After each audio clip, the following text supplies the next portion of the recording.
નમસ્કાર. કેમ છો વિદ્યાર્થી મિત્રો? ધોરણ 12 કોમર્સ વિષય વાણિજ્ય વ્યવસ્થા અને સંચાલન, અને એમાં આપણે 8મું પ્રકરણ શરૂ કરેલું છે. આ 8મા પ્રકરણમાં અત્યાર સુધી નાણાકીય સંચાલન એટલે શું, નાણાકીય સંચાલનનો ખ્યાલ, એની વ્યાખ્યાઓ, એની લાક્ષણિકતાઓ, એ સિવાય એના હેતુઓ, 2 હેતુઓની ચર્ચા આપણે કરી હતી. પ્રોફિટ મેક્સિમાઇઝેશન અને વેલ્થ મેક્સિમાઇઝેશન, નફાનું મહત્તમીકરણ અને સંપત્તિનું મહત્તમીકરણ. આજે આપણે આગળ વધીએ. એક 3 માર્ક્સની એક એવી ટોટલ 3 ટૂંક નોંધો છે જે પરીક્ષાલક્ષી છે, ડી વિભાગમાં પૂછાય છે, કારણ કે 5 માર્ક્સનો પ્રશ્ન જનરલી આ પ્રકરણમાંથી નથી પૂછાતો, એટલે 3 માર્ક્સ માટે ખૂબ જ અગત્યની હોય એવી ટૂંક નોંધો. એમાંની પહેલી, ઇમ્પોર્ટન્સ ઓફ ફાઇનાન્શિયલ મેનેજમેન્ટ, નાણાકીય સંચાલનનું મહત્ત્વ. ધંધાકીય એકમમાં એ વેપારી પ્રવૃત્તિ હોય કે ઉત્પાદકીય પ્રવૃત્તિ હોય, નાણાકીય સંચાલનનું આગવું મહત્ત્વ રહ્યું છે. અને એમાંય 1950 પછી વૈશ્વિક સ્તરે એટ અ ગ્લોબલ લેવલ ધંધાકીય પર્યાવરણ અને આર્થિક સાંપ્રત પ્રવાહોમાં, સાંપ્રત એટલે વર્તમાન પ્રવાહોમાં જે પરિવર્તન આવ્યા છે એને કારણે પણ નાણાકીય સંચાલનનું મહત્ત્વ ખૂબ જ વધતું જાય છે. વિદ્યાર્થી મિત્રો, આ નાણાકીય સંચાલનનું મહત્ત્વ દર્શાવતા કોઈ પણ 6 મુદ્દા આપણે તૈયાર કરવાના છે. મુદ્દા સાચા જોઈએ, સમજૂતી તમારી મૌલિકતાને આધારે કન્ટેન્ટને અનુરૂપ તમે લખી શકશો. હા, પણ બિલકુલ પાયા વગરના, તથ્ય વગરની સમજૂતી કોઈ પણ મુદ્દામાં હશે તો માર્ક્સ કપાશે. એટલે મહત્ત્વનું એ છે કે આમાંથી ઓછામાં ઓછા આપણે 6 મુદ્દા કરવા પડે. ટોટલ 9 મુદ્દા છે. તો શરૂઆત આપણે કરીએ છીએ નાણાકીય સંચાલનનું મહત્ત્વ. એમાં પહેલું, નાણાકીય જરૂરિયાતોનો અંદાજ. શું મહત્ત્વ છે? મધ્ય સપાટી પર આવેલા નાણાકીય સંચાલકો નાણાંનું સંચાલન કેમ કરે છે? ચોક્કસ સમય દરમિયાન ધંધા માટે જુદા જુદા પ્રકારની મૂડીની જરૂર પડે, મધ્યમ ગાળાની, લાંબા ગાળાની, ટૂંકા ગાળાની. તો એ કેટલી જરૂરિયાત પડશે એનો અંદાજ ફાઇનાન્સ મેનેજર કાઢતા હોય છે, અને એટલે નાણાકીય સંચાલન જરૂરી છે. For the estimate of requirement of fund for our business. તો લાંબા ગાળાની એટલે મોર દેન 10 years, ટૂંકા ગાળાની એટલે 5 વર્ષ કે તેથી ઓછા સમયગાળા માટે, અને મધ્યમ એટલે 5 વર્ષથી વધારે ને 10 વર્ષથી ઓછી. તો તમારે કયા કાર્ય માટે કેવી મૂડી, કયા સ્વરૂપની મૂડી જોઈએ છે એનો અંદાજ નાણાકીય સંચાલન દ્વારા મળે છે. આ પહેલું મહત્ત્વ. બીજું, નાણાંની પ્રાપ્તિ. નાણાકીય સંચાલન મૂડીના પ્રાપ્તિ સ્થાનોની કરકસરયુક્ત પસંદગી કરી ઓછી પડતરે મૂડી મેળવે છે. ઓછી પડતરે એટલે શું? મૂડી મેળવવાનો જે ખર્ચ છે એ ખર્ચ ઓછો આવે છે. એટલે જુદા જુદા પ્રાપ્તિ સ્થાનો છે. પ્રાપ્તિ સ્થાનો જેવા કે આપણે બેંકમાંથી લઈ શકીએ, ઔદ્યોગિક ક્ષેત્રની બેંકોમાંથી મૂડી મેળવી શકીએ, આપણે જામીનગીરી બહાર પાડીને મૂડી મેળવી શકીએ, જામીનગીરીમાં માલિકીની મૂડી અથવા ઉછીની મૂડી બહાર પાડીને મૂડી મેળવી શકીએ. તો આ બધા જ પ્રાપ્તિ સ્થાનોનો તુલનાત્મક અભ્યાસ કર્યા પછી નાણાકીય સંચાલક દ્વારા નિર્ણય લેવાય છે કે કયા પ્રાપ્તિ સ્થાનમાંથી ઓછા ખર્ચે આ મૂડી પ્રાપ્ત થશે. માટે નાણાં પ્રાપ્તિ સ્થાન પસંદ કરવા પણ નાણાકીય સંચાલન એ અગત્યનું છે. ત્રીજું, આયોજન અને અંકુશ. નાણાંનો ઉપયોગ કરકસરયુક્ત રીતે કરવા માટે પણ આયોજન જરૂરી છે. ફક્ત નાણાંનું જ આયોજન જરૂરી નથી, એની સાથે સાથે અંકુશ પણ. કારણ કે આપણે અગાઉ ભણી ગયા, આયોજન અને અંકુશ એક સિક્કાની 2 બાજુ છે. આયોજન હોય ત્યાં અંકુશ હોય જ, અને અંકુશ હોય ઓબ્વિયસલી ત્યાં આયોજન હશે તો જ અંકુશ આવ્યું. એટલે નાણાંનો ઉપયોગ કરકસરયુક્ત રીતે કરવા માટે આયોજન અને અંકુશને સાથે રાખે છે. ચોથું છે નાણાંની વહેંચણી, અલોટમેન્ટ ઓફ ફંડ. જુદા જુદા વિભાગો વચ્ચે નાણાંની એવી રીતે વહેંચણી કરે કે જેથી દરેક વિભાગને પર્યાપ્ત એટલે પૂરતા પ્રમાણમાં નાણાં મળે. જેવા કે કારખાના વિભાગ હોય, ઉત્પાદન વિભાગ હોય, કર્મચારી વિભાગ હોય, બજાર વિભાગ હોય, આ બધા જ વિભાગોને જ્યારે જોઈએ ત્યારે જેટલું જોઈએ એટલું ફંડ પૂરતા પ્રમાણમાં મળી રહે તે જોવાની વ્યવસ્થા એ ફાઇનાન્સિયલ મેનેજમેન્ટની છે. પાંચમું તરલતા, તરલતાની જાળવણી. તરલતા એટલે લિક્વિડિટી. રોકડ પ્રવાહ પત્રક અને રોકડ અંદાજપત્રક. વિદ્યાર્થી મિત્રો, ભવિષ્યમાં કોમર્સની અંદર અકાઉન્ટન્સીમાં રોકડ પ્રવાહ પત્રક, કેશ ફ્લો રજિસ્ટર અને કેશ બજેટ આ બંને દાખલા આવશે એના ગણવાના. તો એ તૈયાર કરી તરલતાની જાળવણી કરે છે, જેથી કરીને ચોક્કસ રોકડ શિલ્લક આપણા હાથ ઉપર રહે, રાખી શકાય. તરલતાનો અર્થ જ એ થાય લિક્વિડિટી, કેશ કેટલી છે એમ. સંપત્તિ હોય, મૂડી હોય, પણ એ કેશ સ્વરૂપે ન હોય, મિલકત સ્વરૂપે હોય, રોકાયેલી હોય, તો એ નહીં, કેશ સ્વરૂપે. એના માટે કેશ બજેટ પ્રિપેર કરવું પડે, કેશ ફ્લો રજિસ્ટર મેન્ટેન કરવું પડે, રોકડ પ્રવાહ પત્રક. તો તરલતા જાળવી રાખી શકાય. નેક્સ્ટ, આવકની વહેંચણી. નફાનો કેટલોક હિસ્સો શેરહોલ્ડરો વચ્ચે ડિવિડન્ડ તરીકે વહેંચવો અને નફાના કેટલા ભાગનું ધંધામાં પુનઃરોકાણ કરવું એ પણ નક્કી કરે. હવે જે કંઈ પણ નફો થાય, આવક એટલે વર્ષને અંતે થતો નફો, આ નફાનું ધંધામાં પુનઃરોકાણ કરવું કે પછી ડિવિડન્ડ તરીકે આપવું, એ નિર્ણય ખૂબ જ અગત્યનો અને નીતિ વિષયક નિર્ણય કહેવાય. તો એ નિર્ણય લેવાની જવાબદારી ફાઇનાન્સિયલ મેનેજમેન્ટની છે. સાતમું, ચાલુ મિલકતોનું સંચાલન. અંડરલાઇન કરી રાખજો વિદ્યાર્થી મિત્રો. ચાલુ મિલકતો એટલે રોકડ, દેવાદારો, માલ સામગ્રી, વેચાણપાત્ર જામીનગીરી એટલે સેલેબલ સિક્યોરિટીઝ, બેંક શિલ્લક, આ બધાનો સમાવેશ ચાલુ મિલકતોમાં થાય. તો આ ચાલુ મિલકતોના રોકાણ માટેની નીતિનું પણ ઘડતર એ ફાઇનાન્સ મેનેજમેન્ટ કરે છે કે કેટલા પ્રમાણમાં ચાલુ મિલકતોમાં રોકવું અથવા કેટલી મૂડી સ્થિર મિલકતોમાં રોકવી, એનો નિર્ણય લેવાની જવાબદારી એ ફાઇનાન્સ મેનેજરની છે. આઠમું, નાણાકીય નિર્ણયો. નાણાકીય સંચાલન મૂડી બજેટ, ડિવિડન્ડ નીતિ, નફાનું પુનઃરોકાણ આ બધા જ અંગે મહત્વના નિર્ણય લે છે. વળી આ જુદા જુદા નિર્ણયો વચ્ચે સંકલન, કોઓર્ડિનેશન જાળવવાનું કાર્ય પણ નાણાકીય સંચાલન કરે છે. જેમ કે ડિવિડન્ડ નીતિ અને નફાના પુનઃરોકાણ વચ્ચે સંકલન, ડિવિડન્ડ આપવું, ન આપવું, કેટલું જાહેર કરવું, બરાબર, પુનઃરોકાણ કરી દેવું, પુનઃરોકાણ કરવું એ પહેલાં શેરહોલ્ડરોની સંમતિ મેળવવી, આ બધા જ ફાઇનાન્શિયલ ડિસિઝન જે છે એ નાણાકીય સંચાલક દ્વારા લેવામાં આવે છે. છેલ્લું, ધંધાની શાખમાં વધારો. ધંધાની પ્રગતિ અને વિકાસમાં નાણાકીય સંચાલન મહત્વનું યોગદાન આપે છે. કાર્યક્ષમ નાણાકીય સંચાલન નાણાકીય અનુકૂળતાઓ ઊભી કરે છે, જેથી કરી કર્મચારીઓના પગાર, આપણા જે લેણદારો છે એ લોકોને પણ પેમેન્ટ ટાઈમ ટુ ટાઈમ કરી શકાય. હવે તમે જો પેમેન્ટ રાઇટ ટાઈમ કરો ને તો બજારમાં તમારી ક્રેડિટ વધે, શાખમાં વધારો થાય. અને રેગ્યુલર કામદારોને પગાર આપો તો કર્મચારીઓ ઉત્સાહ અને જુસ્સાથી કામ કરે, પેઢીની પ્રતિષ્ઠા બજારમાં વધે છે. તો ધંધાની શાખ વધારવા માટે પણ હાથ ઉપર પૂરતા પ્રમાણમાં રોકડ હોવી જરૂરી છે. અને એટલે કહ્યું છે કે ધંધાની શાખમાં વધારો કરે છે. તો વિદ્યાર્થી મિત્રો, 3 માર્ક્સની આ એક ટૂંક નોંધ હતી.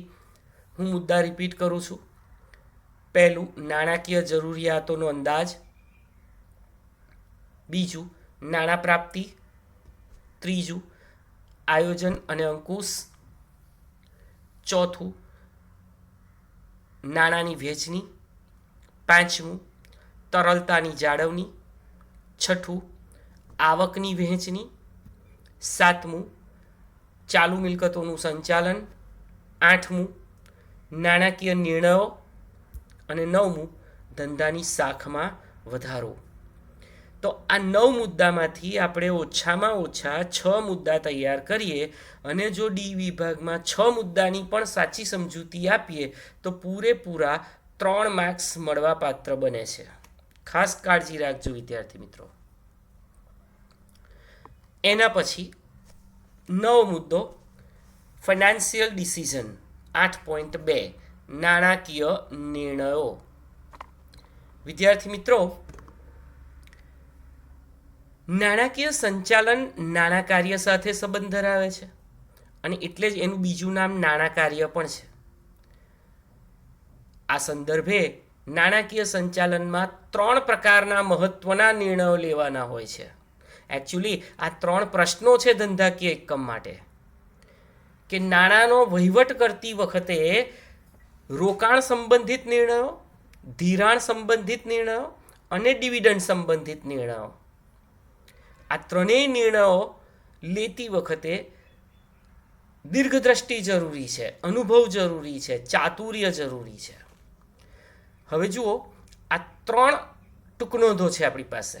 પહેલી રોકાણ સંબંધિત, બીજી ધિરાણ સંબંધિત અને ત્રીજી ડિવિડન્ડ સંબંધિત. બહુ જ સહેલી છે. આ 3માંથી એક પૂછી શકાય એવી છે. એમાં પહેલી અને ત્રીજી એટલે કે રોકાણ સંબંધિત અને ડિવિડન્ડ સંબંધિત નિર્ણયો અગત્યના છે ટૂંકનોંધ સ્વરૂપે. વળી પાછા એ નિર્ણયને અસર કરતા જે પરિબળો છે એ પરિબળો 2 માર્ક્સમાં અલગથી પૂછાય છે. એટલે એ પણ આપણે અલગથી એમાં ટીક કરી દેવાના, બાય 1 ગેટ 1 ફ્રી. તો એ જે અસર કરતા પરિબળો છે વિદ્યાર્થી મિત્રો, એના ખાલી નામ યાદ રાખવાના છે, એ સમજાવવાના નથી. શરૂઆત કરીએ છીએ આપણે પહેલી શોર્ટ નોટ, રોકાણ સંબંધિત નિર્ણયો, ડિસિઝન્સ રિલેટેડ ટુ ઇન્વેસ્ટમેન્ટ. ધંધાની કાયમી મિલકતોમાં લાંબા ગાળા માટે કાયમી મૂડીનું રોકાણ થાય છે. જે કાયમી મિલકતોમાં ભવિષ્યમાં મૂડી ભંડોળનું રોકાણ કરવાનું છે તે મિલકતોની પસંદગી અને તેમાં રોકાણ અંગેના નિર્ણયો એ નાણાકીય સંચાલકે લેવાના હોય છે. બસ આ નિર્ણયને અંડરલાઇન કરો. મૂડી બજેટિંગ કહે છે. મૂડી બજેટિંગ MCQમાં પૂછાય છે. રોકાણ સંબંધિત નિર્ણયોનું બીજું નામ મૂડી બજેટિંગ. 1 માર્ક બી વિભાગ. રોકાણ અંગેના નિર્ણયોમાં જોખમનું તત્વ રહેલું છે. જો ખોટો નિર્ણય લેવાઈ જાય, ખોટી દિશામાં રોકાણ થઈ જાય તો વળતર મળતું નથી. અને એટલે જ રોકાણ અંગેના નિર્ણયોના મૂલ્યાંકન અપેક્ષિત વળતર અને જોખમના સંદર્ભે થવું જોઈએ. અપેક્ષિત વળતર કેટલું મળશે, રોકાણ કરીશું ભવિષ્યમાં વળતર કેટલું મળશે. જ્યારે નાણાકીય સંચાલક પાસે નાણાંનું રોકાણ કરવા માટે એક કરતાં વધુ વિકલ્પો હોય ત્યારે કાયમી મિલકતોમાં રોકાણ અંગેના નિર્ણયો લેવામાં મૂડી બજેટિંગની આ પદ્ધતિઓનો ઉપયોગ થાય છે. અંડરલાઇન કરજો. જેવી કે પરત આપ પદ્ધતિ, પેબેક મેથડ, વળતરના દરની પદ્ધતિ, રેટ ઓફ રિટર્ન મેથડ અને વટાવેલ રોકડ પ્રવાહની પદ્ધતિ, ડિસ્કાઉન્ટેડ કેશફ્લો મેથડ. તો આ 3 એવી પદ્ધતિઓ જે છે કે જે કાયમી મિલકતોના રોકાણનો નિર્ણય લો છો ત્યારે આનો ઉપયોગ કરવામાં આવે છે. ત્યાં લીટી દોરી રાખજો. આ 3 પરત આપ, વળતરના દરની પદ્ધતિ અને વટાવેલ રોકડ પ્રવાહની પદ્ધતિ. વિદ્યાર્થી મિત્રો, રોકાણ અંગેના નિર્ણયને અસર કરતા પરિબળો. હવે આ જે પરિબળો છે એ પરિબળોના ખાલી નામ યાદ રાખવાના છે અને એ પણ તમને 4 કે 6 યાદ રહેશે તો ચાલશે, વગેરે શબ્દ મૂકી દેવાનો. અને હું કેટલાક પરિબળોને સમજાવું છું, તમારે સમજવાના પણ છે. પરીક્ષામાં આ પરિબળો સમજાવવાના નથી, બસ ખાલી એના નામ લખી દેવાના છે. પહેલું, કુલ મૂડીની જરૂરિયાત. ધંધામાં કુલ મૂડી કેટલી, લાંબા ગાળાની હોય, ટૂંકા ગાળાની હોય, કાયમી હોય, ચાલુ હોય, સ્થિર, જે કંઈ પણ કુલ મૂડીની રિક્વાયરમેન્ટ એ જરૂરી છે. રોકાણમાંથી ભવિષ્યમાં મળવાપાત્ર અંદાજિત વળતરનો દર અને નફાકારકતા, પ્રોફિટેબિલિટી. ત્રીજું, રોકાણમાંથી મળવાપાત્ર અંદાજિત ચોખ્ખો રોકડ પ્રવાહ, કેશ ફ્લો રોકડ કેટલી મળવાપાત્ર છે, આજે રોકાણ કરીશું ઇન ફ્યુચર કેટલું રિટર્ન મળશે. રોકાણમાં જોખમનું તત્વ, રિસ્ક ફેક્ટર ઇન ઇન્વેસ્ટમેન્ટ. રોકાણ કર્યા પછી કાર્યશીલ મૂડીની જરૂરિયાત રહેશે. વર્કિંગ કેપિટલ, કાર્યશીલ મૂડી એટલે રોજિંદા ખર્ચને પહોંચી વળવા માટે જે મૂડી જોઈએ તેને કાર્યશીલ મૂડી કહે છે. તો એ પણ અહીંયા નક્કી કરવાની છે. રોકાણની આર્થિક ઉપયોગિતા અને તેનું અંદાજિત આયુષ્ય. તમે રોકાણ કરો છો એની ખરેખર ઇકોનોમી યુટિલિટી છે ખરી, અને કેટલા સમય માટે રોકાણ કરીએ છીએ. What is the importance of investment, રોકાણનું મહત્ત્વ. મૂડીની માપબંધી, કેટલી મૂડી કયા સ્વરૂપની, કયા સોર્સિસમાંથી, અને ભવિષ્યમાં કમાણીની નિશ્ચિતતા કે અનિશ્ચિતતા. તમે આજે રોકાણ કરો છો, ઇન ફ્યુચર એમાંથી કમાણી થશે તો કેટલી થશે, કેટલું પ્રમાણ રહેશે, નિશ્ચિત કે અનિશ્ચિતતા. તો આ બધા જ પરિબળોને ધ્યાનમાં લઈને રોકાણ અંગેનો નિર્ણય જે તે ધંધાકીય એકમમાં ફાઇનાન્સ મેનેજરે કરવાનો હોય છે. તો આ સાથે જ રોકાણ સંબંધિત નિર્ણયોની એક શોર્ટ નોટ પૂરી થઈ. એમાં તમે જુઓ 2 બાબતો આવે, એક કોમન પેરેગ્રાફ છે 2, અને અસર કરતા પરિબળો. ગમે તે 4, 5, 6 લખો ચાલશે, વગેરે કરી દેવાનું. પણ ઓછામાં ઓછા 4 તો પરિબળો કરવા પડે, કારણ કે 2 માર્કમાં પણ પૂછાય છે. રોકાણ અંગેના નિર્ણયને અસર કરતા પરિબળો જણાવો. માત્ર શબ્દો જ લખવાના છે, જેવા કે કુલ મૂડીની જરૂરિયાત, ચોખ્ખો રોકડ પ્રવાહ, જોખમનું તત્વ, કાર્યશીલ મૂડીની જરૂરિયાત, કમાણીની અનિશ્ચિતતા, મૂડીની માપબંધી વગેરે. ચલો હવે આપણે આગળ વધીએ. બીજો નાણાકીય નિર્ણય, another financial decisions taken by the finance manager. ધિરાણ સંબંધિત, ડિસિઝન્સ રિલેટેડ ટુ ફાઇનાન્સિંગ. રોકાણ અંગેના નિર્ણયો કંપનીની મિલકત સાથે સંકળાયેલા હતા, જ્યારે ધિરાણ સંબંધિત નિર્ણયો એ મૂડી માળખા સાથે સંકળાયેલા છે.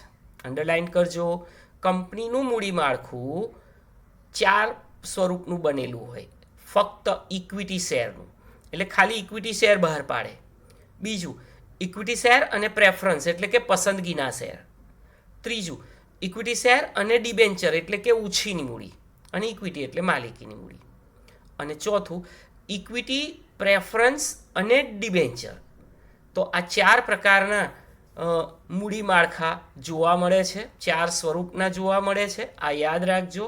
મૂડી માળખું શેનું બનેલું હોય છે? પ્રશ્ન ફરી બોલું છું, મૂડી માળખું શેનું બનેલું હોય છે? તો ઇક્વિટી શેરનું, ઇક્વિટી અને પ્રેફરન્સ શેરનું, ઇક્વિટી અને ડિબેન્ચરનું, અને 3 ભેગા ઇક્વિટી, પ્રેફરન્સ શેર કે ડિબેન્ચર. મૂડી માળખું એ, અંડરલાઇન કરો ફરીથી, માલિકીની મૂડી અને દેવાનું મિશ્રણ છે. Combination of capital and liabilities. નાણાકીય સંચાલનને મૂડી માળખામાં ઇક્વિટી મૂડી અને દેવાનું કેટલું પ્રમાણ રાખવાનું તેનો નિર્ણય લેવાનો હોય છે. તમે લોકો એકાઉન્ટન્સીમાં ગુણોત્તરના હિસાબો ભણશો, એમાં દેવા ઇક્વિટીનો ગુણોત્તર આવશે, એટલે વધારે ખ્યાલ આવશે. ઇક્વિટી મૂડી અને દેવાનું યોગ્ય પ્રમાણ ધરાવતા મૂડી માળખાને ત્યાં અંડરલાઇન કરો, ઓપ્ટિમમ એટલે કે ઇષ્ટતમ મૂડી માળખું કહે છે. ફરી બોલું છું, ઇક્વિટી મૂડી અને દેવાનું યોગ્ય પ્રમાણ ધરાવતા, ઇક્વિટી એટલે માલિકીની મૂડી અને દેવા એટલે ડિબેન્ચર કે અન્ય જામીનગીરીઓ, એનું યોગ્ય પ્રમાણ ધરાવતા, બેલેન્સ ધરાવતા મૂડી માળખાને ઓપ્ટિમમ મૂડી માળખું અથવા ઇષ્ટતમ મૂડી માળખું કહે છે. ઇષ્ટતમ મૂડી માળખું ઓછું જોખમી છે. જોખમી તો ઓછું જ, પણ મહત્તમ વળતર આપે છે. એટલે મૂડી માળખું બેલેન્સવાળું હોવું જોઈએ, ઇક્વિટી અને ડિબેન્ચરની વચ્ચે. ચલો ફરી પાછા બીજી ટૂંક નોંધમાં 2 માર્ક્સનો એક પ્રશ્ન, ત્યાં 2 માર્ક્સ લખો. ધિરાણ અંગેના નિર્ણયને અસર કરતા પરિબળો. There are 2 factors, internal and external, આંતરિક અને બાહ્ય. આંતરિક પરિબળો કયા કયા? ધંધાનો પ્રકાર, કયા પ્રકારનો ધંધો છે, ઉત્પાદન પ્રવૃત્તિ કરે, વેપારી પ્રવૃત્તિ કરે વગેરે. એનું સ્વરૂપ, કદ, સાઇઝ ઓફ બિઝનેસ, વિકાસ, નાણાકીય જરૂરિયાત, મિલકતોનું સ્વરૂપ અને જરૂરિયાત, સંચાલકોનું વલણ. સંચાલકો એવું વિચારતા હોય કે ભાઈ આપણે સંચાલનમાં બહુ વધારે પાર્ટિસિપેટ નથી કરવા, તો એ લોકો ઇક્વિટી ઓછી બહાર પાડે, પણ ડિબેન્ચર બહાર પાડે, જામીનગીરીઓ બહાર પાડે, ઉછીની મૂડી બહાર પાડે. આ વલણ કહેવાય. આગળ જોઈશું આપણે કાર્યશીલ મૂડીને અસર કરતા પરિબળોમાં. બાહ્ય પરિબળો એટલે મૂડી બજારની પરિસ્થિતિ, જુદી જુદી પ્રકારની જામીનગીરીઓ બહાર પાડવાનો ખર્ચ, રોકાણકારોનું વલણ કેવું છે, રોકાણકારો ઇક્વિટીમાં વધારે રોકશે, રોકાણકારો આપણા દેવામાં એટલે કે આપણી જામીનગીરીઓમાં વધારે રોકાણ કરશે, ઉછીની મૂડી આપશે. બજારમાં પ્રવર્તમાન વ્યાજનો દર, અત્યારે rate of interest, fix deposit ઉપર શું ચાલી રહ્યો છે, ઉછીની મૂડી પર આરબીઆઈએ શું નક્કી કર્યો છે, એ પણ અસર કરશે. કાયદાકીય નિયંત્રણો, લીગલ રેગ્યુલેશન્સ, સરકારના નીતિ નિયમો અને સંસ્થાકીય રોકાણકાર, ઇન્સ્ટિટ્યુશનલ ઇન્વેસ્ટમેન્ટ્સ. તો આ બધી જ પરિસ્થિતિઓ એ તમારા ધિરાણ અંગેના નિર્ણયોને અસર કરશે. ઓકે, તો આ હતી ધિરાણ સંબંધિત નિર્ણયોની બીજી શોર્ટ નોટ. વિદ્યાર્થી મિત્રો, હવે આપણે જે વાત કરી રહ્યા છીએ એ સૌથી અગત્યની, આ ત્રણેય શોર્ટ નોટમાં, ત્રણેય નાણાકીય નિર્ણયોમાં સૌથી અગત્યનો અને એકદમ સહેલો એવો નિર્ણય એટલે decisions related to dividend, dividend સંબંધિત નિર્ણયો. ડિવિડન્ડ એક કંપનીના નફાનો જ ભાગ છે. તમે જુઓ, કંપની જે વર્ષને અંતે નફો કમાય એ નફામાંથી જ ડિરેક્ટરો દ્વારા ઉપલી સપાટીએ નિર્ણય લેવાતો હોય છે કે ભાઈ ચાલુ વર્ષે આપણે ડિવિડન્ડ વહેંચવું છે કે નહીં, વહેંચવું છે તો કેટલું વહેંચવું છે, એનો નિર્ણય લેવાય. ડિવિડન્ડ એ શેર હોલ્ડરોને તેમના રોકાણ ઉપર મળતું વળતર છે. આજે આપણે કોઈ કંપનીના શેર લઈએ તો દર વર્ષે જો કંપની પ્રોફિટ મેકર્સ હોય તો આપણને ડિવિડન્ડ જાહેર કરે, 1%, 2%, 5%, બરાબર. શેરની કિંમતનો 1%, 2% એવી રીતે પર શેર, જેટલા શેર હોય એટલું ડિવિડન્ડ તમારા એકાઉન્ટમાં જમા કરાવે. નાણાકીય સંચાલક આ ડિવિડન્ડ અંગેના નિર્ણયો લે છે. એની ઉપર અંડરલાઇન કરજો, 1 માર્ક્સનો અગત્યનો પ્રશ્ન, પેરેગ્રાફ પૂરો થાય છે એની ઉપરની લીટી, કંપની ધારા પ્રમાણે ડિવિડન્ડ માત્ર રોકડ કે ચેકમાં જ ચૂકવી શકાય, ત્યાં લીટી દોરો. અને કેવી મૂડી પર? ભરપાઈ થયેલી મૂડી પર ડિવિડન્ડ ચૂકવી શકાય. તમે 12મા ધોરણના એકાઉન્ટના બીજા ભાગનું પહેલું ચેપ્ટર શેર મૂડી ભણશો, એની અંદર તમને ખ્યાલ આવશે ભરપાઈ થયેલી મૂડી કોને કહેવાય. 10 રૂપિયાનો શેર હોય, કંપની 2 રૂપિયા અરજી સાથે મંગાવે, 2 રૂપિયા પ્રથમ હપ્તો, 2 રૂપિયા બીજો હપ્તો, 6 રૂપિયા અને 4 રૂપિયા છેલ્લો હપ્તો, તો પૂરેપૂરા 10 રૂપિયા ભરાયેલા હોવા જોઈએ. જો પૂરેપૂરા 10 રૂપિયા ભરાયેલા ન હોય તો ડિવિડન્ડ વેચી શકાશે નહીં. અને ડિવિડન્ડ કયા સ્વરૂપે વેચાશે? ફક્ત ચેક અથવા રોકડ સ્વરૂપે ડાયરેક્ટ એકાઉન્ટમાં જમા કરાવવાનું. નાણાકીય સંચાલકે નક્કી કરવાનું હોય છે કે નફાનો કેટલો ભાગ ડિવિડન્ડ તરીકે આપવો અને કેટલો ભાગ ધંધામાં રાખવો, એટલે કે પુનઃરોકાણ કરવું, રિટેન્શન ઓફ પ્રોફિટ, એ પણ નાણાકીય સંચાલકે નક્કી કરવાનું. રિટેઇન અર્નિંગ, રાખી મૂકેલ કમાણી કંપની માટે નાણાં પ્રાપ્તિનું મહત્વનું આંતરિક પ્રાપ્તિ સ્થાન છે, ઇન્ટરનલ સોર્સિસ ઓફ ફાઇનાન્સ. કંપનીએ બહાર કોઈની પાસે લેવા નથી જવું પડતું, કારણ કે આ કંપનીનો જ નફો છે અને વર્ષના અંતે એ નફાની રકમ કંપની ફરી પાછી ધંધામાં રોકાણ કરી રહી છે. તમે ધોરણ 11માં ભણી ગયેલા છો નફાનું પુનઃરોકાણ. ડિવિડન્ડની ચૂકવણી કંપનીના શેરના બજાર મૂલ્યને પણ અસર કરશે. નફાનો મોટો ભાગ જો ડિવિડન્ડ તરીકે વહેંચવામાં આવે તો પુનઃરોકાણ ઘટે, અને એનાથી ઉલટું પુનઃરોકાણ મોટા ભાગે કરે તો ડિવિડન્ડ ઓછું જાય. તમે સમજો 1 રૂપિયો નફો કમાય કંપની ધારો કે, અને 30 પૈસા ડિવિડન્ડ સ્વરૂપે વેચવાનું નક્કી કરે, તો 70 પૈસા એ પુનઃરોકાણ કરશે. પણ 70 પૈસા જો ડિવિડન્ડ સ્વરૂપે વેચવાનું નક્કી કરશે તો 30 પૈસાનું જ પુનઃરોકાણ થશે. કારણ કે જે કંઈ પણ કમાણી છે એના 2 મુખ્ય ઉપયોગ છે, કાં તો તમે ડિવિડન્ડ વહેંચો, કાં તો તમે ધંધામાં પુનઃરોકાણ કરો. તો કંપનીએ નિર્ણય લેવાનો છે, એટલે એને કહ્યું ડિવિડન્ડ સંબંધિત નિર્ણય. હવે તમે જુઓ, ડિવિડન્ડ અંગેના નિર્ણયને અસર કરતા પરિબળો, ત્યાં પણ 2 માર્ક્સ લખી રાખો. 14 પરિબળો આપેલા છે. આપણે ઓછામાં ઓછા 4, 5, 6 યાદ રાખીશું. 4 થી 6, વધુમાં વધુ 6, 4 વગેરે કરી દેવાનું. પણ 2 માર્ક્સમાં પૂછાય તો 4 તો સાચા યાદ રાખવા જ પડે. હું સમજાવું છું, તમારે સમજવાનું પણ છે. પરીક્ષામાં ખાલી ટાઇટલ લખવાના છે, શબ્દો જ. પહેલું પરિબળ, ચાલુ નાણાકીય વર્ષ દરમિયાન કંપનીનો વહેંચણી પાત્ર નફો, એટલે કેટલો શેરેબલ પ્રોફિટ છે. વહેંચણી પાત્ર નફો કેટલો, ટેક્સ બાદ કર્યા પછીનો, પેટ, પ્રોફિટ આફ્ટર ટેક્સ. બીજું, ભવિષ્યમાં કમાણીનો અંદાજ, એટલે ભવિષ્યમાં હજી આપણે કેટલી કમાણી કરી શકીએ છીએ એનો અંદાજ. પાછલા વર્ષ દરમિયાન કંપનીએ કેટલું ડિવિડન્ડ ચૂકવ્યું હતું એનો દર, 2%, 3%, 1%, જે દર ચૂકવ્યું હતું એ પણ અત્યારે અસર કરશે. કેટલીક કંપનીની પોલિસી હોય કે ડિવિડન્ડના દરને જાળવી રાખે વર્ષો વર્ષ સુધી, કે ભાઈ આટલું ડિવિડન્ડ તો કંપની આપશે જ, તો એ પણ ધ્યાનમાં લેવાનું. ધંધામાં પુનઃરોકાણની જરૂરિયાત છે ખરી. ધંધો નવો હોય, સેટઅપ કરવાનું હોય, મિલકતો વસાવવાની હોય, તો ધંધામાં નફાનું પુનઃરોકાણ કરવું પડે, તો એ જરૂરિયાત નક્કી કરવી. 5મું, કંપનીની વર્તમાન સમયમાં નાણાકીય પરિસ્થિતિ અને નાણાકીય જરૂરિયાતો. વર્તમાન સમયમાં અત્યારે એની શું કન્ડિશન છે અને હજી કેટલી રિક્વાયરમેન્ટ છે, કેટલું નાણું જોઈશે, આ અંદાજ લેવાનો છે. કંપની પાસે અનામતનું પ્રમાણ, રિઝર્વ છે ખરું, ફંડ કેટલું ફંડ પડ્યું છે એ પણ ધ્યાનમાં લેવાશે. ભવિષ્યમાં નફાકારક રોકાણનું આયોજન, શું પ્લાનિંગ છે કંપનીનું ફાઇનાન્શિયલ, હજી કંઈક બીજે રોકાણ કરવું છે, ધંધાને એક્સપાન્ડ કરવો છે, તો એ નિર્ણયો પણ અહીંયા લેવાશે.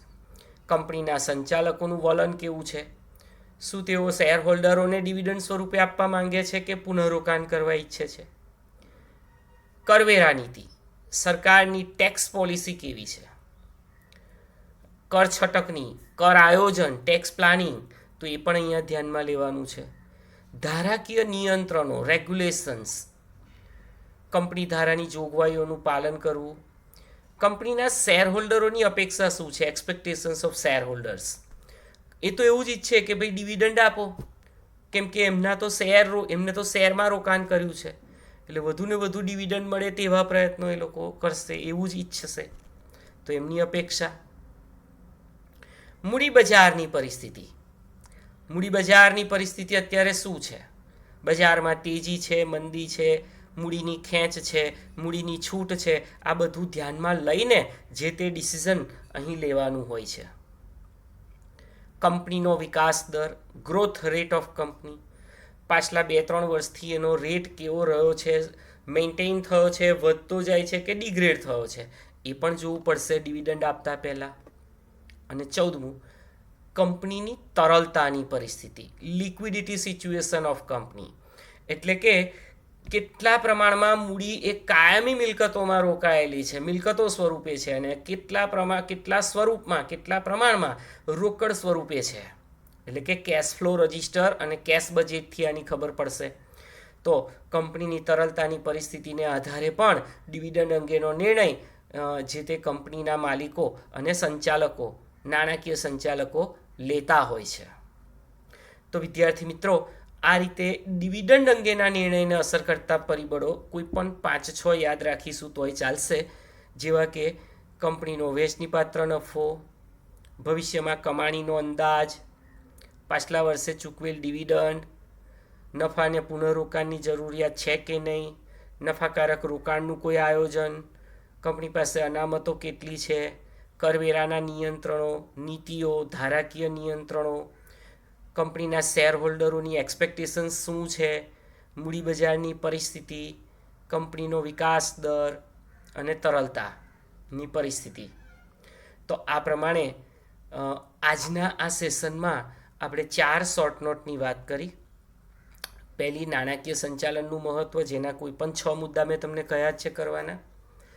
બીજું, નાણાકીય નિર્ણયો અંતર્ગત રોકાણ સંબંધિત, ધિરાણ સંબંધિત અને ડિવિડન્ડ સંબંધિત નિર્ણયો, એમાંથી ડિવિડન્ડ સંબંધિત નિર્ણયો એ મોસ્ટ ઇમ્પોર્ટન્ટ છે, બિલકુલ પરીક્ષાલક્ષી છે.